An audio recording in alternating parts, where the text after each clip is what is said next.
Hello friends. कहानी की starting वहीं पर हो रहा है जहाँ पहले खत्म हुआ था।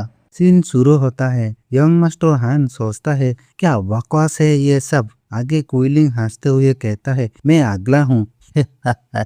वो यंग मास्टर हान के हाथ को पकड़कर अपने चेस्ट में लगाता है और मुस्कुराते हुए गुड जॉब कह के चला जाता है। हान थोड़ा चौंकते हुए बोलता है अरे इसका मतलब क्या है।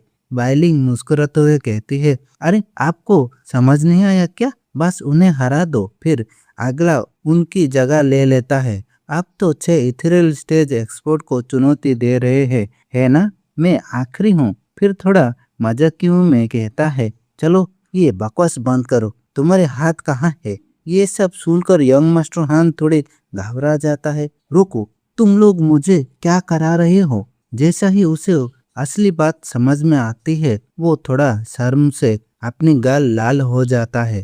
तभी बाइलिंग धीरे से पास आकर कहती है कोई बात नहीं, मैं उन 6 में से सबसे कमजोर हूँ। तुमने बाकियों को हरा दिया है इसलिए मैं हार मान लेती हूँ। तभी जूफेंग गुइहो को बोलता है तुम लोग क्या मजाक बना रहे हो। ये सब आपने खुद देखा, मैंने उनके 3 मुक्के खाए और हार मान ली। कूलिंग भी बीच में बोलता है हाँ हाँ हाँ मैं भी 3 मुक्के सीधे सीने पे। जूफेंग चिढ़ाते हुए कहता है क्या तुम लोग यहाँ भाईचारा की कसम खा रहे हो। जब तुम सब हार मान ही चुके हो तो अगला मुझे ही कुछ करना पड़ेगा। यंग मास्टर हान पूरे जोश में कहता है मैं बहुत समय से इसी का तो इंतजार कर रहा था। जूफेंग मुस्कुराते हुए कहता है अब जब तुम मेरे पास खुद आए हो तो तुम्हें मुझसे लड़ने का पूरा हक है। आगे बढ़ो। जैसे ही लड़ाई शुरू होने वाली होती है सामने से व्हाइट कलर की चमकती हुई रोशनी दिखाई देती है। तभी अनाउंसमेंट होता है 6 घंटे पूरे हो चुके हैं, दोनों साइड लड़ाई बांध करके बाहर आ जाए।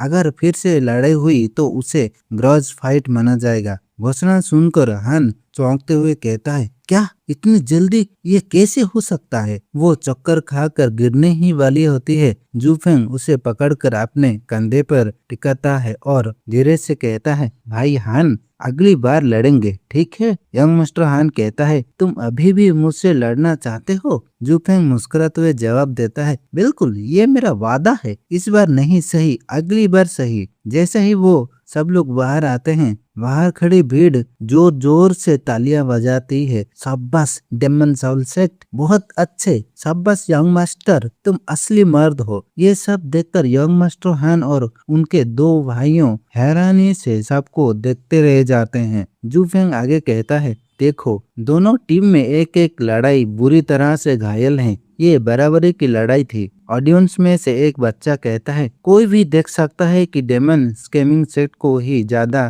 फायदा हुआ है, असल में वो ही जीता है। दूसरा लड़का कहता है लेकिन जूफेंग ने जीत के बाद भी अपने दुश्मन को रेस्पेक्ट दी है। एक्सीलेंट, हायरन बोलते हैं बिल्कुल सही, बच्चा सही रास्ते पर चल रहा है। ये बहुत बड़ी बात है। कम ही लोग होते हैं जो अपने डेमन नेचर से ऊपर उठ पाते हैं। एक्सीलेंट बाय मी कहते हैं। और सिर्फ जूफेंग ही नहीं, हान युंगफेंग भी अब मेजर हो चुका है। रेफरेल कहता है अब जब तुम पीछे हटने को तैयार हो तो मैं भी तुम्हारी मदद करूंगा। इस मुकाबले को ड्रॉ माना जाएगा। फिर कहता है मिडिल 3 सेट की ये चुनौती काफी देर से चल रही थी। हर स्टेज को पूरा करने में करीब 6 घंटे लग रहे थे। अब अगला राउंड कल होगा। नेक्स्ट सीन में जूफेंग, वेनरेबल यान और वेनरेबल गुई एक साथ चल रहे होते हैं। वेनरेबल यान खुशी से कहता है मिडिल 3 सेट सच में बहुत मुश्किल था। ये सब पिछली बार की डबल ड्रैगन गैदरिंग याद है, हमारे टीम में से सिर्फ 4 वापस लौटे थे। मुझे नहीं लगता था कि इस बार सब सही सलामत लौटेंगे और ऊपर से हमें तीनों सेक्ट में मिडिल पोजीशन भी मिल गई है। लग रहा है जैसा सपना देख रहा हूँ। मैं बहुत खुश हूँ। वेनरेबल गुई हंसते हुए कहता है इस बार की लड़ाई बिल्कुल अलग थी। पहले तो एल्डर बस बैकअप भेजते थे, वेनरेबल अपने लोगों के इनाम कमाने के लिए भेजते थे, लेकिन इस बार सिर्फ 10 लोग थे और हर एक टॉप क्लास का है। खासकर जूफेंग अकेला ही 100 लोगों पे भारी है। हंसते हुए जूफेंग के कंधे पर थपकी देता है। जूफेंग दांत को सहते हुए मन में सोचता है डैम इट, मेरा कंधा। तो दोस्तों मेरी कहानी का वीडियोज एपिसोड मैं यहीं पर ख़त्म करता हूँ। अगर आपको ये वीडियोज अच्छा लग रहा है प्लीज़ लाइक कमेंट एंड जाते जाते सब्सक्राइब जरूर कर देना, क्योंकि अगले एपिसोड जब भी आए सबसे पहले नोटिफिकेशन आपको मिलता रहे। Thank you.